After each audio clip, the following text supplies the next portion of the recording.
তো বন্ধুরা, আজকে আমি বানিয়েছি কাঁচা আমের ঝুড়ি আচার। এটা কিভাবে বানিয়েছি আপনাদের সঙ্গে একটু শেয়ার করবো। চলুন।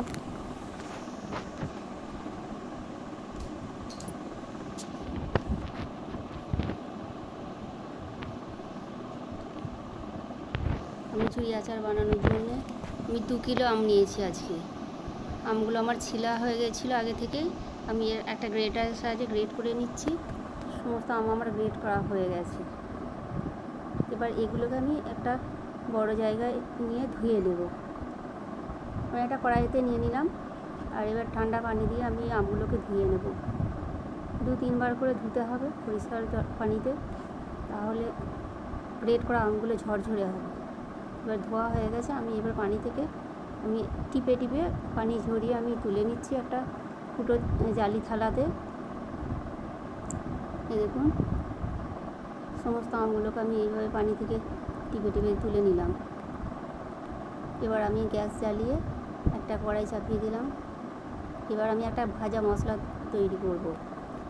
ভাজা মশলার জন্য আমি 4টে শুকনো লঙ্কা, গোটা ধনে, গোটা জিরে, অল্প মৌরি আর সামান্য 5 ফোড়ন দিয়েছি। এটা আমি অল্প আঁচে ধীরে ধীরে ভেজে নেব।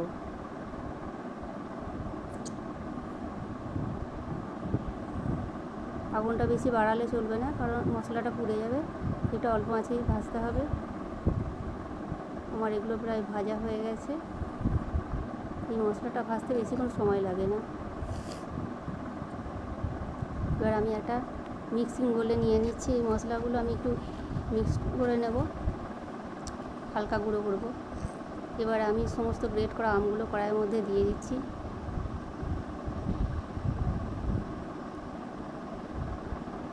আর আমগুলো আমার খুব ঝরঝরে হয়ে গেছে টিপে টিপে পানিটা ঝরানোর কারণে। এর মধ্যে পানি সেরকম কিছুই নেই। আর আমি এই আচারটা বানাতেও কোনো রকম তেল বা পানি ব্যবহার করব না। এবার এর মধ্যে আমি দেব চিনি। আমার 2 কেজি আমের জন্য আমি 1 কিলো 200 গ্রাম মতো চিনি ব্যবহার করেছি। কারণ আচারটা আমি খুব মিষ্টিও না, খুব টকও না, টক ঝাল মিষ্টি একটু বানাবো, সেই জন্য আমি চিনিটা 1 কেজি 200 মতো নিয়েছি। আর শুধু মিষ্টি আচার বানাতে গেলে আমার যতটা আম ততটাই চিনি লাগে, আর আমি একটু ঝাল ঝাল বানাবো বলে সেই জন্য আমি একটু চিনিটা কম দিয়েছি আমের তুলনায়। আর এবারে আমি দেবো ভিনিগার। ভিনিগারটা আমি দিয়েছি 1/2 কাপ মতো, চায়ের কাপের। কেননা এই ভিনিগারটা দিলে সারা বছর আমের আচারটা খুবই ভালো থাকে, সেই জন্য আমি ভিনিগারটা ব্যবহার করেছি। আমি সাদা ভিনিগারটা ব্যবহার করেছি। এটা দেওয়াটা খুবই দরকার। না দিলে পরে আচারটা মানে ঠিকঠাক হয়ও না, আর ভালোও থাকে না সারা বছর। আর ভিনিগারটা দিলে পরে কী হবে, সারা বছর ফ্রিজে না রাখলেও আচারটা বাইরে রাখলে ভালো থাকবে। আর আমি ফ্লেভারের জন্য আমি 4-5টা মতো ছোটো এলাচ দিলাম, আর স্বাদ মতো 2 চামচ লবণ, যেটা রেগুলার লবণ রান্নাতে ব্যবহার করি। আমি ছোটো চামচে 2 চামচ দিয়েছি। এটা আপনাদের স্বাদ মতো আপনারা দেবেন। আমার মনে হলো আমার 2 চামচ মতো লাগবে, আমি সেই হিসাবে দিয়েছি। আর এই ভাজা মশলাটা এবার আমি আমার আচারটা দেখুন আমার পুরোপুরি রেডি হয়ে এসছে। এবার ভাজা মশলাটা আমি ওর মধ্যে আচারের মধ্যে ছড়িয়ে দিচ্ছি। আর আমার আচারটা একটা সুন্দর কালার এসছে। এই কালারটা আনার জন্য আমি সামান্য ফুড কালার ব্যবহার করেছি, সেটা আপনাদের দেখানো হলো না যদিও। এই দেখুন আচারটা কি সুন্দর একটা জেলির মতো কালার এসছে। আর আমগুলো আমার একটুও গলেনি, পুরো আচারটা ঝরঝরেই হয়েছে। এখন একটু রসালো মনে হচ্ছে, কিন্তু ঠান্ডা হয়ে গেলে আচারটা একদম ঝরঝরে হয়ে যাবে। দেখুন কত সুন্দর জেলির মতো কালারটা এসছে। আর এই আচারের গন্ধ স্বাদ দুটোই খুবই ভালো। ভাতের সঙ্গে, রুটির সঙ্গে, পরোটার সঙ্গে খুবই ভালো লাগে এই আচারটা খেতে। দেখুন আমার আচারটা এইরকম হয়েছে। ঠান্ডা হওয়ার পরে আমি এই আচারগুলোকে এবার একটা বয়ামের মধ্যে ভরে নেব। আমি কাঁচের জারের মধ্যে রাখছি, কারণ কাঁচের জারের আচার বেশি ভালো থাকে।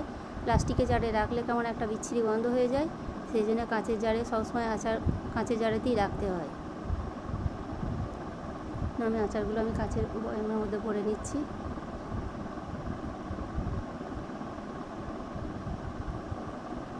এই আচারটা আপনি সারা বছর রেখে খেতে পারবেন, কোনো রকম গন্ধ হবে না, কারণ এর মধ্যে কোনো তেল দেওয়া নেই তো। আর তেল দেওয়া থাকলে কী হয়, আচারটা বেশি দিন হয়ে গেলে একটা তেল ছিটে গন্ধ এসে যায়। আর তেল না দেওয়ার কারণে ওই গন্ধটা আসবে না, সারা বছরই ভালো থাকবে, আর ফ্রিজে রাখার প্রয়োজনও হবে না। তো এই আচারটা আমি বানালাম, আপনাদেরকে দেখালাম। যদি ভালো লাগে আপনারা বাড়িতে একবার ট্রাই করে দেখবেন, আর আপনাদের কেমন হয়েছে সেটা আমাকে একটু কমেন্টে জানাবেন। ভালো থাকবেন, সুস্থ থাকবেন, আমাদের সকলের জন্য দোয়া করবেন, লাইক, কমেন্ট, শেয়ার করবেন।